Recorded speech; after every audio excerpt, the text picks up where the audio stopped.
everybody, Lisa here. Welcome back to my channel, and this is the 31 Days of Tarot. So this is a set of prompts put out by Ethany, and I will link her original video talking about all of the prompts down below. And I believe she also has a list, or will have a list, of everybody participating in the 31 Days of Tarot if you are following along. This is day 2.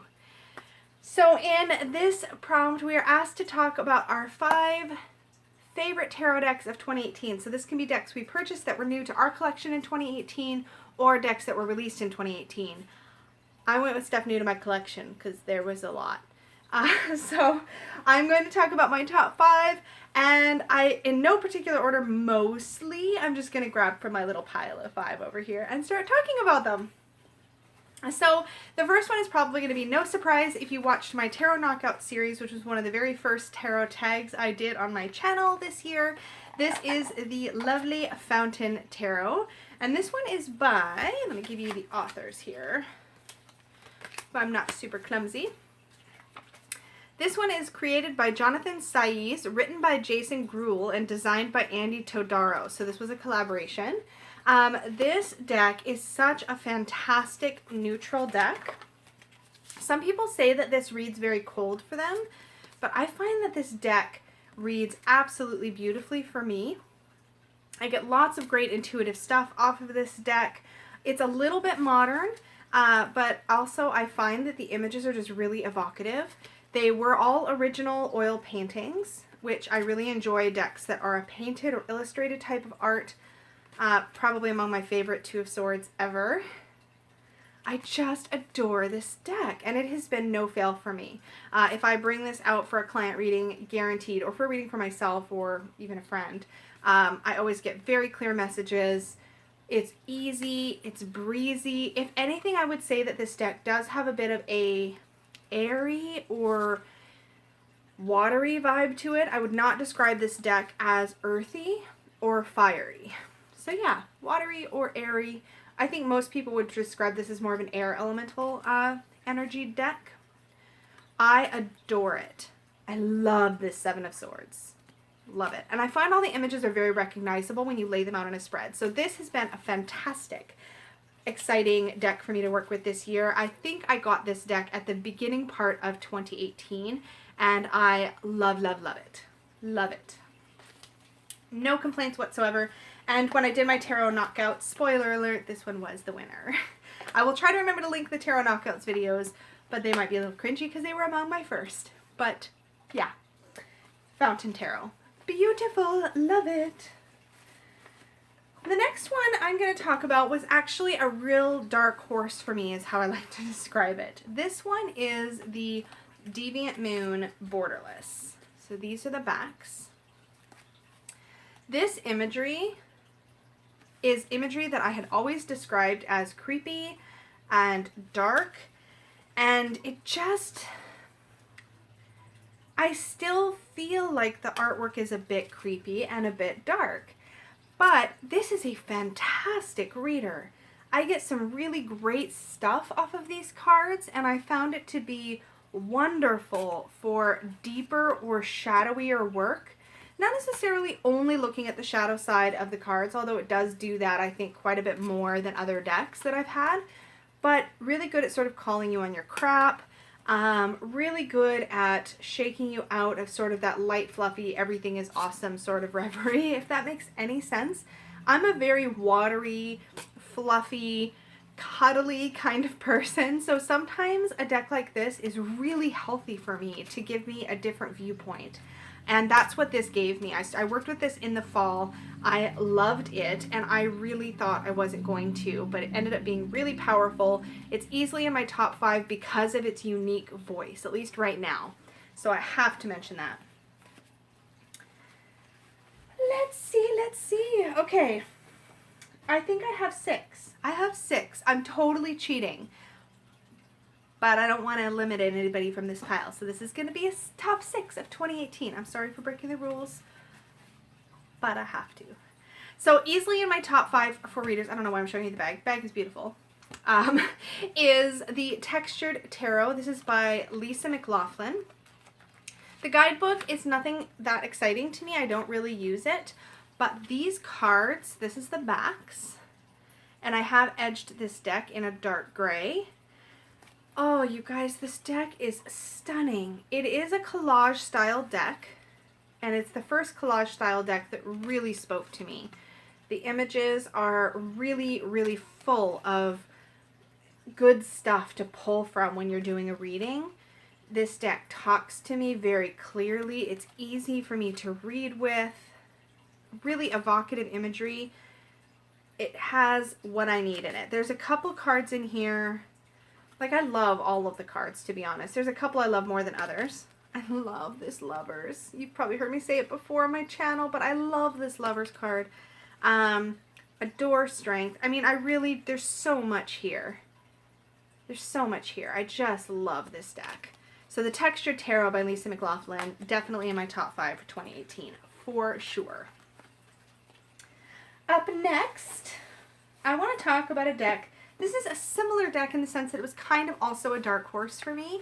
I didn't think this was one that I wanted when I looked at images online, but when I picked it up in my hands, and it was a sealed deck, like I didn't get to flip through it, but when I picked the box up, I just kind of knew that the Guardian Tarot needed to come home with me. And I am so, so, so glad I did. This has been a deck that has remained one that is kind of like a very self-care focused deck. It is really, it feels like it's just for me. I have not read for other people with this deck. It feels very nurturing, and it feels like it has a voice of caring for me and my well-being. I did my year ahead for 2019 spread with this deck, and so I will be putting one of these cards on my altar or setting it out in some way for each month for the cards that I pulled for the month of the year ahead. Do you know what I mean? Do you know what I'm saying? Yeah. And what's funny is that I don't find this deck to be particularly intuitive for classical meaning. Some of the cards are, but some, they have something different to say, and I do think that the guidebook is an integral part of this work. This is a deck by Beth Seilonen, S-E-I-L-O-N-E-N. There's a little biography inside the book. I love this style of box, the clamshell style. I love that. But yeah, the guidebook itself has some really lovely messages about self-care, about self-love and self-worth. It's right up my alley, and it feels like it's taking care of me. That's what this deck does for me. And I did edge this deck, by the way, in a sort of periwinkle blue that matched the backs.